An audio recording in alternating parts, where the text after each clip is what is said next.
Yes, team, and welcome to today's training. And this training is number 7 of the new mindset course. So, first of all, thank you all for being here.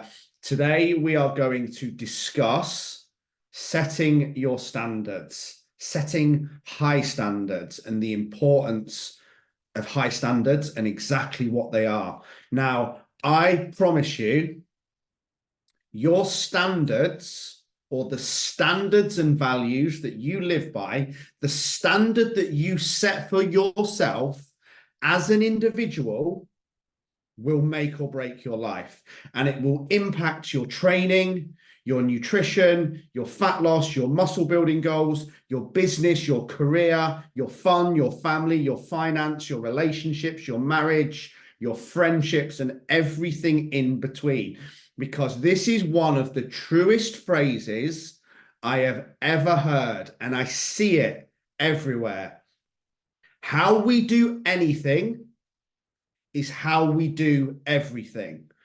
So if you have the habit of looking for shortcuts, looking for quick and easy ways to make money, looking for quick ways to drop body fat, looking for the easiest, most pain-free, quickest way to do anything, that is the reason why you keep failing, because you have the habits of looking for the option that will cause the least discomfort. And life is a contribution-based experience. So it will always come and bite you in the bum. This is why, as we discussed, if you're a person, and this is the best example, it's not related to health fitness, but if you're a person who's looking to make more money and you keep looking for side hustles, you keep looking for get rich quick schemes, you've got into crypto, anyone who got in crypto has this habit, you're looking for a way to try and get something without doing any work. And if you've developed that habit, that will be the reason why you are where you are right now. Because how we do anything is how we do everything. And I've never met a client or even a human who hasn't got a huge handle on their nutrition, training, hydration, and mindset, and become disciplined in those areas and seen a dramatic upscale response and become more productive and healthier in every single area of their life.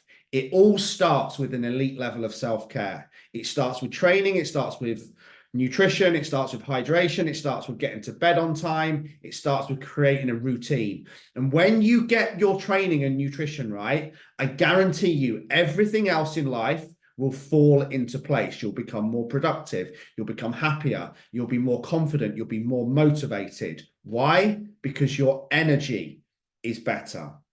Now, when we become disciplined with training and nutrition, this breeds discipline in every area of our life. And we also build up this thing that the youth of today called FOMO, don't they? Fear of missing out.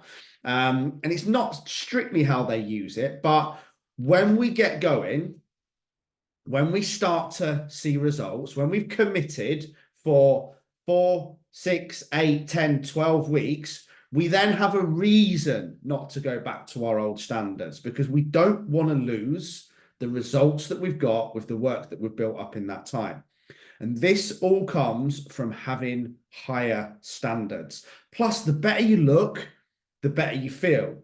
The more confident you are, then the more productive you are in life. And the higher you value yourself. And then the higher you value how you let other people treat you. And you know your worth. So your standards will control your health, your body, your finance, your family, your fun, your relationships, and everything in between. Wherever you are at in any of those areas is a direct result of the standards that you set for yourself. And all of the most successful people in the world have incredibly high standards. They look for the best, they look for 100%, and they look for total clarity total focus, and every single T crossed and I ticked, or whatever the phrase is for that. So these people will never do half a job. They're not okay with average living. They'll never say, that'll do. They would never say the phrase, that's good enough, I'll see what happens. Because it's not in alignment with the standards that they set. So if you don't set a standard for what you expect of yourself, then others will pull you into slipping into their behaviors and their standards and their attitudes. And you'll end up living a life which is well below what you deserve, is well below your potential. Because again, it comes down to who we surround ourselves with. This is why I constantly upscale in this group, because in order to gain your respect and your trust, I need to set a standard that I lead by. Because if not, how on earth could I expect you to do it? Now can you see why losers tend to hang around with other losers and winners tend to hang around with other winners? Because winners will expect the best of their friends and family and hold them accountable and pull them up and want more and challenge them if they're not putting the work in. I love being challenged by a coach. I love being told I'm not good enough. I love being told I need to sort my shit out. I need to upscale, because that's what I need. I don't need somebody telling me, oh, you know, that email wasn't great, but it's good enough. It'll do. No, that's not good enough. Good enough is never good enough. And how you allow other people to be around you, and also not just the standards that you hold yourself to, but the standards that you hold other people to, will also make or break you. So it also stems from what you're happy with. If you're okay with other people, I'm going to be really big on this year. Some of you are in for a wake-up call, because I'm not okay with average in this group. I'm not okay with not people doing the work. And I'm just going to start getting rid of people who aren't doing the work long term. After I've convinced myself that I've tried everything I can in order to get them to raise their standards. I'm not okay with average, as I said. I want more. And my standards must reflect this in order for me to expect you to upscale your standards. But, you know, and it's the same with people. So many times I've heard the phrase, I'm sick of people treating me this way. People only treat you the way you allow them to treat you. The end.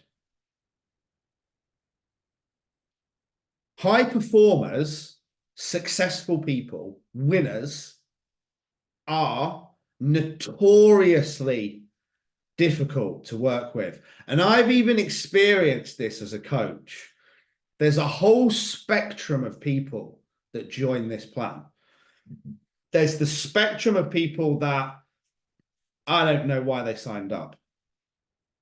You'll be surprised how many people never even completed the questionnaire. There'll be people that never did a single workout. There'll be people that didn't even download MyFitnessPal, didn't even get through the first original onboarding email. Why? Terrible standards. Got distracted, didn't put any effort in. The second something was moderately hard work, they threw in the towel and went back to the JOB, for want of a better phrase. And then I get another group of clients. These clients are very difficult at the beginning. They're a little bit naggy. They expect the world. From day one, they want to know everything. They want to understand everything. They hammer me in my DMs, even though I tell them not to. They're constantly asking questions. They're intense. They're on top. At times, before I understood this, I definitely described them as driving me mad and doing my head in. They want everything to be perfect. They want to understand every exercise. They want to understand nutrition. They want to understand everything and have total clarity and knowledge on it. Guess which group get the best results?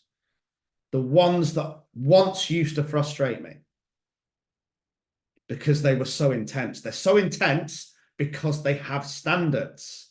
This is why difficult people are notoriously hard to work with.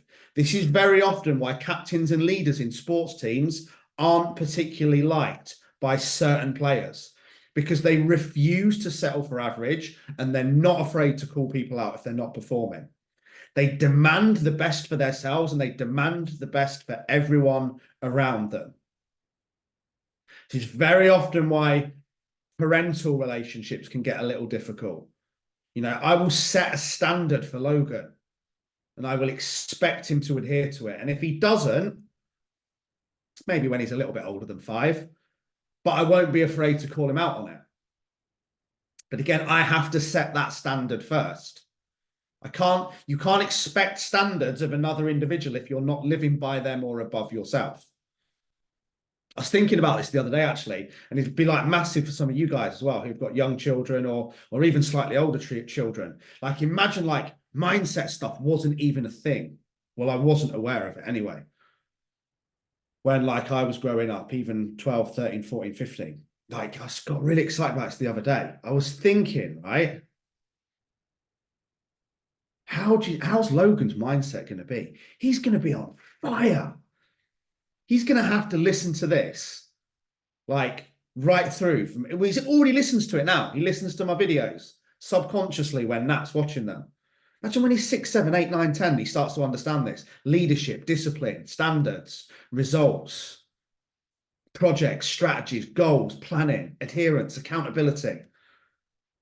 Like bred through from 6 years old. Like he's going to be on fire by the time he's 12, let alone 22. Anyway, off on a tangent. But that's exciting, right? Drop me a yes if that makes sense and excites you. That you're setting a new standard so you can set a higher standard for your kids because you want more of them and you're not afraid to challenge them if they're not up to it. Thinking, I'm going to breed all this into him. Like, it took me like till I was 33 to start understanding this stuff and to have hit a full-blown depression session. Like, I think, God, imagine if I'd have like uncovered all this stuff when I was 12. And I've been flying.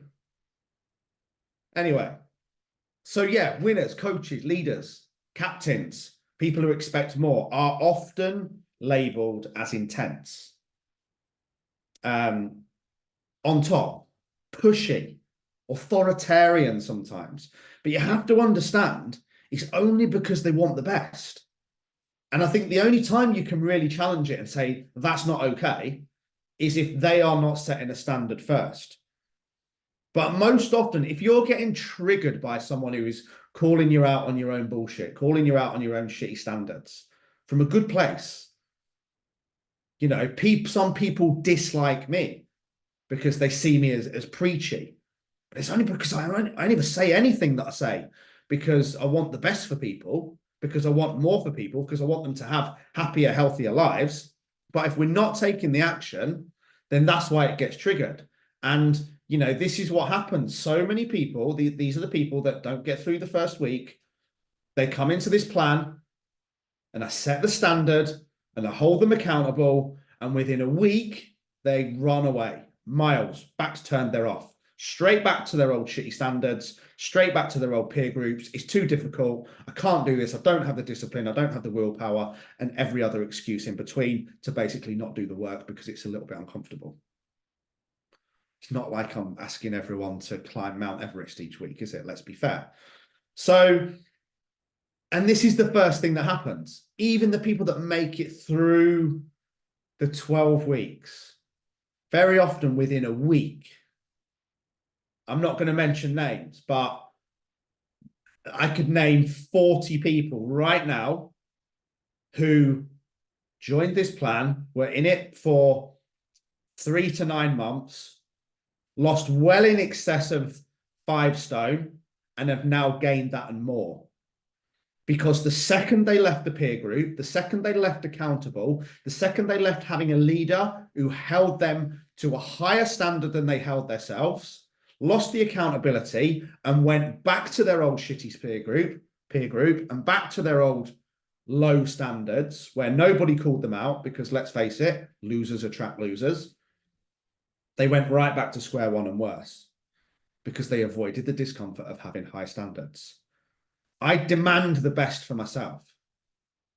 I demand to aim higher. That's why today, the training regime for the 200-mile attempt was started. And trust me, it is an attempt. We're looking at back end of May, beginning of June, dependent on the body. But it's certainly not a given. 43% of people who attempt it passed. I wonder, out of those 43 people who pass, ultimately, the ones that have the highest standards, the ones that don't skip training sessions, the ones that do the research. What we uncovered last night was that I need to have basically some form of nurse there to triage my feet at least every 16 hours, because you can't go for that long without blisters and it having to be patched up and put back together. Sounds exciting, doesn't it? But rest has to be planned. Hydration has to be planned. Bloods have to be checked. Body temperatures have to be checked. Glycogen levels have to be checked. Hydration needs to be checked. And the only people that make it will be the ones with the highest standards, the ones that do the stretching, the ones that do the prehab, the ones that do the rehab, the ones that don't skip sessions, the ones that do the mindset work to make sure the mind's in the right place, because the mind will only go, the body will only go where the mind will direct it. So I will demand the best from you and myself and continue to do this and never ever make any apology for it. Because this is the reality. Successful people as leaders or individuals set high standards. They hold high standards. They are not okay with average living. They're not okay with that will do. They're not okay with good enough. It's 100% or nothing. And true success is not possible without high standards. You know, this is probably a bad example, right? And this isn't a sexism thing. But I know numerous females who are pretty much could be described, if I'm honest, with some slightly more derogatory terms. But let's just say they sleep with multiple men on the first date. And then they wonder why they get hurt, why they get binned. These men don't value them. They don't respect them. They've got no self-worth. By the way, I'm not calling anyone out in here. I'm sure 95% of this room have had one-night stands. But then you learn that's not the way. But some people do it time and time and time again. Well, there's no standards. That's why. So they have no standards for their self, which means people don't treat them with any standards, any respect, any royalty, because they never earned it in the first place, because their own standards weren't high enough. This works both ways as well. It's not a female-male thing. However, the females are more vocal about it, these certain females who comment that all men are certain words. Well, these females only attract by men the way that they allow them to treat them, or vice versa. And what does that all come down to? This is a bit controversial, isn't it? It comes down to the standards that you set.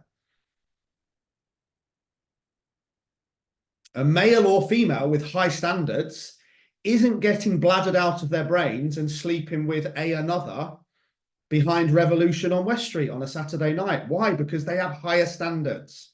They respect themselves. They have values and they have a set of standards that they expect to be treated by. And then what happens? Other people value them and they meet other people with higher standards.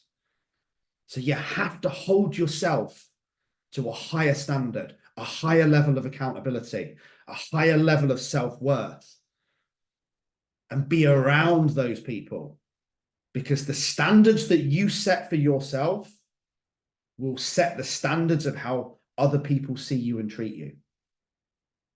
Another example could be standing up for yourself, having values, having the strength to say no.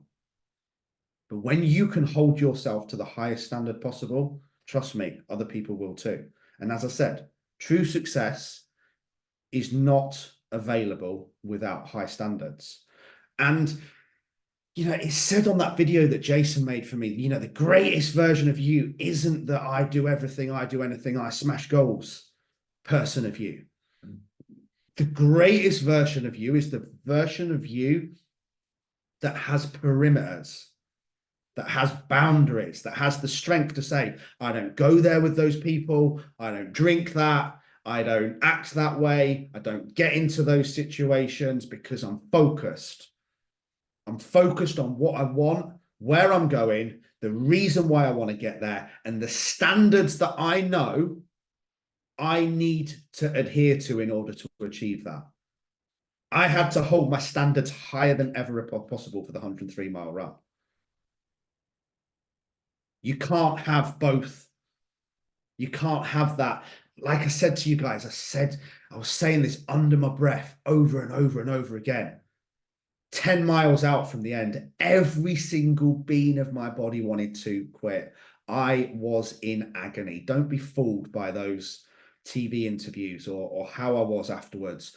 I was in pain level 6 trillion. But I kept mumbling to myself, if you want the glory, you need to go through the grind. If you want the glory, you need to go through the grind. You're going to have to keep going through this to get to that place where the reward is. And you can't get to the place of the reward and have the adulation and the success and the confidence and the winning and the hitting the marathon or hitting the ultra or getting the body or the dream job or making the money or buying the car or whatever it is that floats your boat with average standards. And this is where so many people go wrong, because they want the thing without the high standards. And the plus side, the big plus side before I wrap this up of these standards, is when you set your standards high, your standard for your morning routine, your standard for getting to bed, your standard for saying no, your standard for training every day, your standard for doing your steps, for doing your cardio, for tracking your food. When you can become that person who says, I don't miss days tracking food. I don't eat Chinese takeaways because it's crap. I have a set of rules and standards that I live by because I'm a high performer, and that is why I win. The bonuses that will come across your entire life will all breed from these standards. You will be more organized. You'll have more time. You'll be more productive. You'll have a more fulfilled life. You'll reach your potential. You'll know your value. You'll know your self-worth. People will present opportunities to you, especially the person with the highest standard in the workplace. The boss is going to give them the most opportunities. The boss is going to give them the most respect. The boss is going to value them. But then the upside of it as well is you'll inspire others. You'll impact your children. You'll impact your loved ones. You'll be more motivated. You'll be more confident. You'll be more disciplined. You'll have a better work ethic. And everything in your life will be better as a result of you increasing your personal standards for how you treat yourself and how you allow other people to treat you also. But remember what total mental performance is. We cannot only have high standards on days when we feel like it. True success comes from having the standards and doing the work on the days when we don't feel like it. By feeling unmotivated, down, low energy, depressed, but still finding the strength to go out and get the work done anyway. That's where the true success lies. And on Monday for the live, we will be discussing that this comes down to paying your rent, and your rent is due every single day. I love you all. Have an amazing weekend, and I'm going to see you on Monday. Let's go.